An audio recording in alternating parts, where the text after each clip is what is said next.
all of them were seen on camera pulling together. And the feedback I got was they're now against the one inch. Now that we are sharing our problems, they're coming together, and so that really reflects what you're talking about. And the third point is the military deployment. This we will need a legal clarification, but we're very good to go because we have legal brains in the space today. And corruption is something that we have spoken about over and over, and actually it's the root cause of where we are. It starts, that is where, if we could really just drain the swamp, probably would have a chance. So you really bring very important points. Let's give the mic to the next speakers. We're going to just add on those points as they share.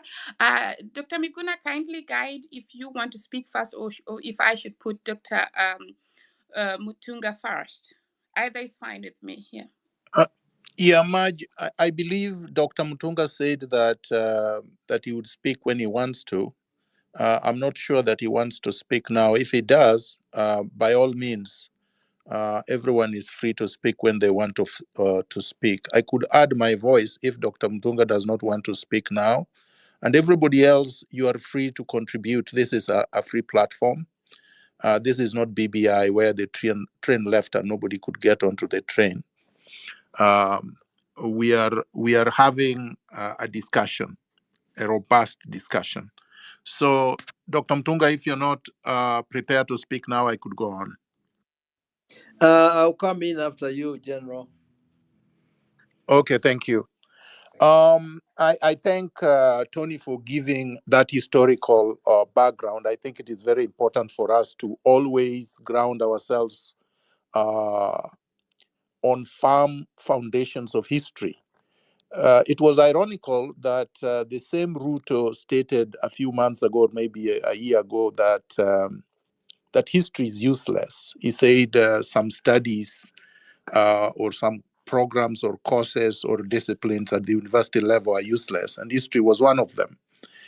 The reason being is that dictators, tyrants, are very comfortable when they are presiding over countries where people don't remember their past, where people don't know what has happened before, the tragedies that have happened before, the errors that have been made before, the atrocities that have been committed before, the plunder that have happened before, so that they can judge the present.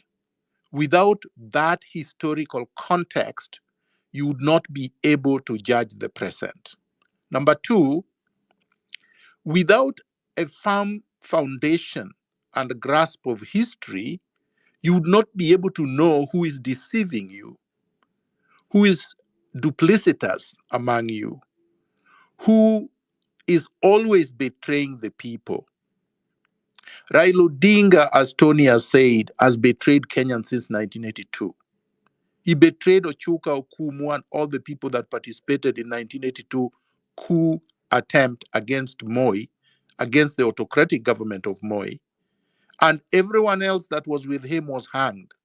He was the only one who survived. The same thing happened in 2018 after I swore him in. They targeted me, they abducted me, they tortured me, they sedated me, they transported. And Raila Odinga betrayed all the young people that died during the NRM protests and revolution of 2018.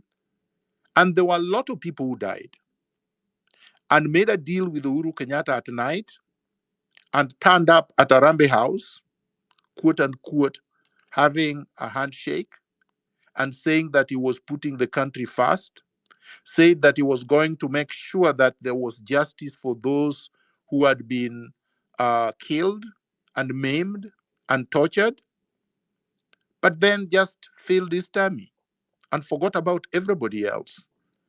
Up to now, he did not attend any of the funerals of the young people that died in 2018, 2017, 2018.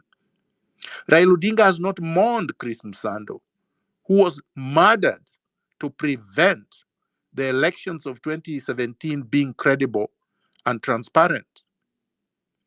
Raila Odinga never visited my home, never saw the destruction, never actually lifted a finger when I was being brutalized, and only came to the airport on the second attempt of me trying to come back to Kenya to pretend that he was showing some kind of solidarity, or he was in solidarity with me. But in fact, the people who are hearing his telephone calls as he sat there were telling me that he was talking with Matiang'i and the rest to keep me out of Kenya. This traitor has betrayed many, many, many people. It's all about his stomach. So when I saw him with the PS for Interior, Omolo, in Zanzibar, and then in Angola,